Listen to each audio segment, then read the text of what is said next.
महेश चंद्र साहब अस्सलाम वालेकुम। कीअं आहियो साईं? ठीकु आहियो? मूंखे अफ़सोस सां चवणो थो पए त तव्हां मूंखे सॾाए दुबई में सॾाए, तव्हां पंहिंजे प्रोग्राम में सॾाए ऐं ॾाढी नालाइकी कई ऐं ॾाढो पंहिंजो पंहिंजो अंदरियो इंसानु ॾेखारियो। तव्हां मूंखे प्रोग्राम कराए, उन खां पोइ पुछो बि कोन, न को मूंखे रोटी खारायो, न मूंखे होटल ते पहुचायो। ॿिया दोस्त वठी विया ऐं उन्हनि वञी मूंखे रोटी बि खाराई ऐं मूंखे होटल ते बि पहुचायूं। उन खां पोइ फंक्शन खां पोइ तव्हांजो वेट कंदा रहियासीं। तव्हां मूंसां कमरे ते मिलणु कोन आया, मूंखां इहो कोन पुछो त तव्हांखे कहिड़ी शइ जी ज़रूरत आहे। उन खां पोइ मां तव्हांखे फ़ोनूं कंदो रहियुसि, कॉल कंदो रहियुसि, तव्हां को रिस्पॉन्स कोन ॾिनो।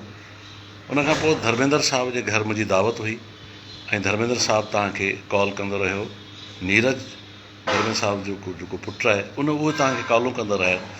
तव्हां उन्हनि खे बि रिस्पॉन्स कोन ॾिनो ऐं तव्हां धोखे में रखियो असांखे।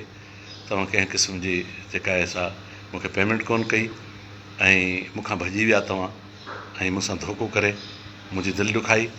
तव्हां यकीन रखो त मां मास्टर चंद्र साहिब सां ॾाढी मोहबत कंदुसि, पर तव्हांजे हिन बिहेवियर जे करे मूंखे मास्टर चंद्र साहिब खां नफ़रत थी वई आहे ऐं तव्हां ॾाढा नफ़रत जहिड़ा माण्हू आहियो। तव्हां ठग आहियो ऐं तव्हां मूंसां ठगी करे मुंहिंजो दिलि ॾुखायो आहे। हीअ मां वीडियो सिर्फ़ु तव्हांजे लाइ ठाहियां थो, तव्हांखे मोकिलण जे लाइ।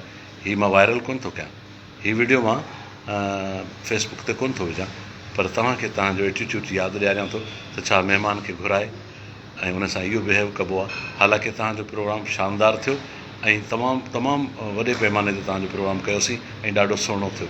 मूंखे अफ़सोस आहे तव्हांजे हिन बिहेव ते।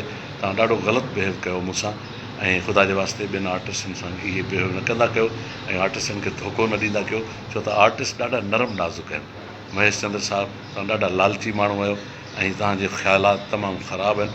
हिकिड़े आर्टिस्ट जे नाते मूंखे हैरत थी लॻे त तव्हां कहिड़े क़िस्म जा आर्टिस्ट आहियो। तव्हां पंहिंजे आर्टिस्टनि खे घुराए ऐं उन्हनि सां तव्हां इहो बिहेवियर कयो था ऐं आख़िर में तव्हां भॼी था वञो, लिकी था वञो। मूंखे अफ़सोस आहे तव्हांजी घटिया सोच ते। तव्हां घटिया इंसानु आहियो, तव्हां बिल्कुलु बेकार माण्हू आहियो, तव्हां लालची आहियो, तव्हां पैसनि जा पुॼारी आहियो।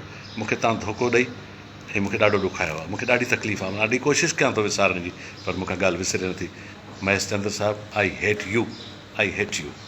तव्हां खां नफ़रत करणु घुरिजे, मां तव्हां खां ॾाढी नफ़रत कयां थो।